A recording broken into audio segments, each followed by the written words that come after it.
جی یہ جو JF-17 thunder ہے نا، یہ آسمان میں اڑنے والا صرف ایک پرندہ نہیں ہے، یہ بلکہ ایک بڑا پاورفل فائٹر جیٹ ہے۔ اگر ہم اس کے اوپر بات کرتے ہیں کہ یہ تیار کیسے ہوا، اور کچھ ایسی باتیں جو اس سے پہلے شاید کسی نے اس کا انکشاف نہ کیا ہو، ان کے بارے میں اگر ہم آپ کو بتائیں تو یہ بڑی حیران کن باتیں ہیں۔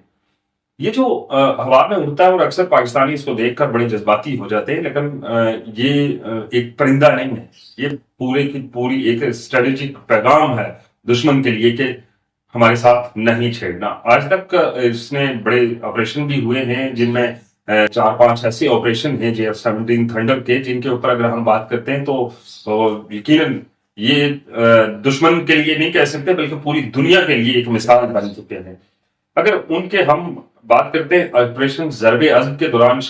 یہ استعمال ہوا 2014 سے 2016 کے دوران۔ آپریشن ضرب عضب شروع ہوا تھا شمالی وزیرستان میں، دہشت گردوں کے خلاف کاروائیاں تھیں، اور اس کے دوران JF-17 تھنڈر نے گائیڈڈ اور نان گائیڈڈ ہتھیاروں کا استعمال کر کے بہت عام جو اہداف تھے ان کو نشانہ بنایا تھا۔ اس کے بعد ایک آپریشن ہوا تھا ایرانی ڈرون کا، ان کی طرف سے جب ڈرون آئے تھے تو اس کو سرنگو کیا تھا۔ یہ آپریشن 2017 کی بات ہے، جون 2017 کی۔ بلوچستان کے علاقے پنجگور میں پاکستان کی فضائی حدود کی خلاف ورزی کی گئی تھی ایرانی ڈرون کی طرف سے، اور پھر جو JF-17 تھنڈر ہے اس نے ان کو مار بھگایا تھا۔ یہ تو اس سے پہلے کے 2 آپریشن تھے، اور اب جو تیسرا آپریشن تھا وہ جنوری 2024 میں ہوا تھا، آپریشن مارکبر سرمجار۔ ایران کے صوبہ سیتان اور بلوچستان میں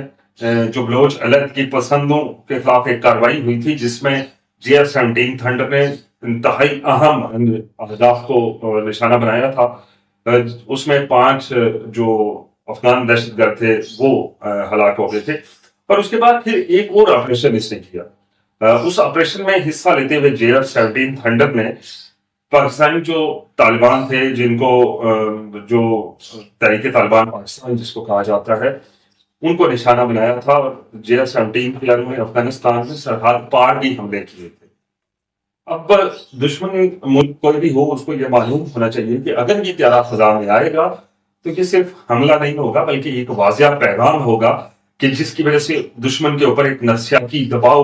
بنا رہے گا، اور اسی کی وجہ سے ہو کہ دشمن 1000 بار سوچے گا کہ حملہ کرنا یا نہیں کرنا، کیونکہ اس کی جو اسٹریٹجی ہے اور اس کی جو ٹیکنیکس ہے وہ شاید اس وقت تک اس جو کیٹیگری ہے اس میں کسی بھی ملک کے پاس نہ ہو۔